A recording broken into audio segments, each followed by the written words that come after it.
FKS Food Sejahtera Tbk kalau saat saya tag ini tanggal 29 Maret itu harganya di 125 per lembar. Oke, sampai kuartal keempat labanya tuh di 19 miliar. Hanya 19 miliar, tipis kecil. Tetapi kalau kita bandingkan tahun lalu tuh minus 62 M. Nah, ini tepatnya laporan keuangannya PT FKS Food Sejahtera Tbk dan entitas anaknya. Sebelum ke sana, ini websitenya FKS Food. Beberapa brandnya ada cap ayam 2 telur, terus mie ayam superior, bihun goreng. Ini juga saya belum tahu ya. Baru tahu ya, mie kremes ini sudah familiar lah. Terus taro ya, yang paling wow. Our product ini food. Kalau kita cek juga, ini ada dua ya, basic food sama consumer food. Nah, basic food tuh ini mie ayam 2 telur, mie superior vermicelli, bihunku sama bihun jagung tanam jagung. Terus sama consumer food. Kalau consumer food ya tadi ya, taro, terus gulas, lalu ini mie kremes. Unkategoris ini belum ya, Bravo ini saya belum tahu juga. Oke, kita langsung ke laporan keuangannya. Kalau kita lihat di sini kasnya 62 M. Oke, tahun ini tahun 2023 maksud saya. Lalu secara persediaan dia 94, turun. Kalau berdasarkan aset dia naik, aset tidak lancar ya. Yang paling naik itu di aset tetapnya naik, sama aset nggak berwujudnya naik. Oke, itu kalau kita cek 62 M itu bentar, kas. Oke, kas dan setara kas di not nomor 4. Kita cek not nomor 4, depositonya 62 M dari 62. Oke, 25 bagi 62. 40%, oke, dibandingkan tahun lalu hanya 5 M. Harusnya ini penghasilan keuangannya naik tahun ini. Oke, mereka juga ada piutang juga dengan total 299 M. Gede juga ya piutangnya. Piutangnya gede juga. Oke, kalau kita cek lagi liabilitasnya, nah ini hutangnya. Hutang berbunganya ini ada hutang bagian lancar, hutang keuangan, jangka pendek lainnya 63 M. Wow. Ini aja udah gede nih. Jangka pendek udah 63. Udah gak bisa nutup ya kasnya ya. Sama jangka panjang mereka punya hutang bank juga 68. Gede juga ya, hutang-hutangnya gede juga untuk jangka panjang terutama. PR, saldo laba yang belum digunakan penggunaannya gak ada, defisit bahkan. Defisit ya, tambahan saldo di store, penghasilan kooperatif lainnya ya, ini ada defisit 2,9 T bahkan. Jadi ini bisa dikatakan tidak punya saldo laba. Jadi berdasarkan ini kesehatan perusahaan Aisyah jelek banget.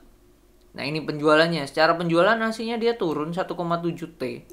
Tahun lalu 1,8, tapi mereka berhasil menekan ini beban pokok penjualan. Tahun lalu tuh 1,3 beban pokok penjualan itu 73%-nya, 74 lah ya. 74, kalau sekarang senilai 66. Nah, ini turun banget ya. That's why gross profit-nya naik. Oke, beban penjualan distribusi ini juga turun, berhasil ditekan. Beban umum administrasi naik tipis. Penghasilan lainnya mereka naik 43 M, nanti kita lihat di note 27. Beban lainnya ini 70 M. Ini ngefek banget ya. Penurunan dari beban penjualan dan distribusi 278. Sesuai di laba usaha dia sudah profit, sebelumnya kan minus. Ya itu ya. Penghasilan keuangan seperti yang saya bilang harusnya tahun ini lebih gede, benar, 2,3 M. Sebelumnya hanya 600 juta. Dan di sini terlihat ya 18,7 M labanya. Oke, kita cek penjualan neto di note 23. Dan sama bebannya tadi yang membuat turun. Oh, ini penjualan net yang paling banyak itu makanan ringan.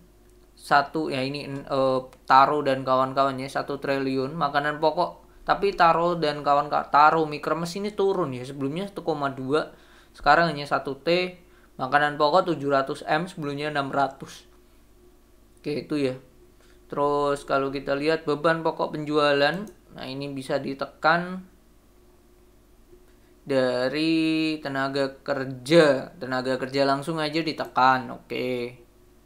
Sama apa lagi? Oh, ini pembelian di tahun ini ditekan ya, pembelian bahan baku dan kemasan hanya 800M, sebelumnya 1,1 T. Lumayan tuh. Beban penjualan dan distribusi ini juga turun, promosi diperkecil 141, pengangkutan 273. Oke. Promosi, nah kalau tahun lalu promosinya 183M. Nah, kalau promosi tahun lalu dibandingkan omset lah ya. Berapa sih? 183.743 dibagi dengan omsetnya kan ini ya, 1835284. 10%. 10%-nya ya promosinya. Kalau sekarang 141.294 kita bagi dengan penjualan netnya 1704013. 8% ya. Dari promosinya juga diturunkan jadi 8% ya. Secara nominal juga turun, secara persentase dibandingkan omsetnya juga turun. Harusnya makin efisien, bisa dikatakan seperti itu. Oke, pengangkutan. Oke, ini turun. Sewa turun. Wow, perjalanan dinas naik ya. Pemeliharaan turun. Oke, itu sih. Jadi bebannya tetap promosi ngefek banget ya. 40M sendiri. 40M sendiri. Beban umum dan administrasi ini naik. Gaji kan naik. Penghasilan lainnya tadi kita lihat ya 43M ini dari mana? Laba penghapusan bunga pinjaman bank. Oke. Pembalikan penyisian provisi pajak. Oke, ini lumayan ngefek banget. Tidak ada laba dari selisih kurs ternyata. Oke, beban lainnya 70M, gede banget, dari penurunan nilai aset. Wow. Berarti salah menghitung itu mereka. Penghasilan keuangan 2,3 dari tabungan deposito sendiri 1,2M. Bunga dari tabungan giro ini 1,6. Oke, beban bunga naik ya, make sense karena penghasilan keuangannya juga naik. Make sense sih, cuman ini oke lah.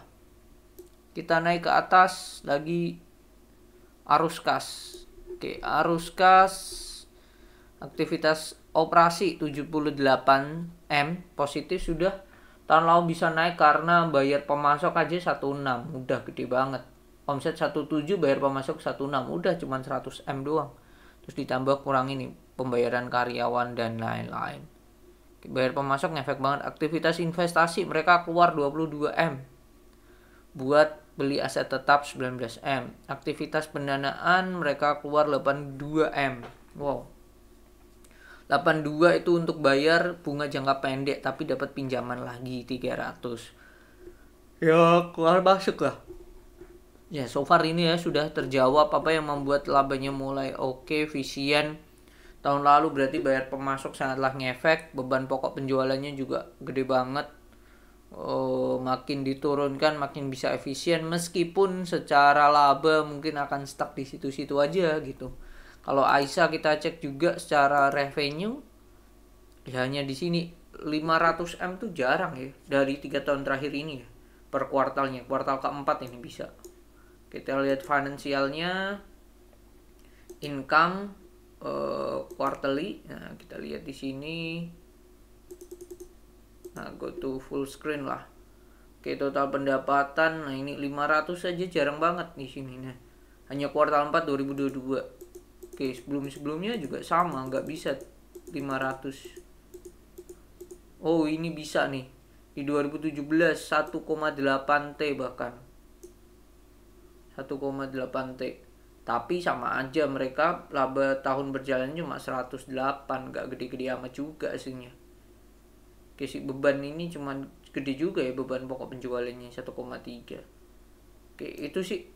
Nah, masih lihat sebelum 2017 masih nggak bisa lagi nih perusahaan buat capai 500M sendiri di tiap kuartalnya. Jadi itu mungkin PR-nya ya, tantangannya, menunjukkan bahwa secara bisnis Aisyah ini sudah kalah dengan yang lainnya ya. Kita tahu sendiri ya tadi foodnya, basic food mereka ya.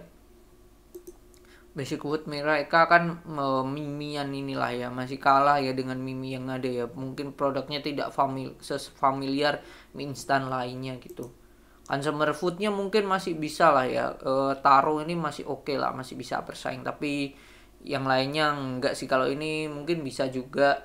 Oke, jadi itu sih secara as a business, perusahaan yang dijual produknya stuck di situ sih kalau saya melihat seperti itu. Jadi agak PR juga untuk Aisyah buat growth lagi. Kalau di sini di Stockbit dihargai wajar, sekarang udah harga wajar sih. Udah. Dan menurut saya juga meskipun mulai positif, tapi enggak dulu lah ya buat Aisyah, masih stuck di situ-situ aja. Oke.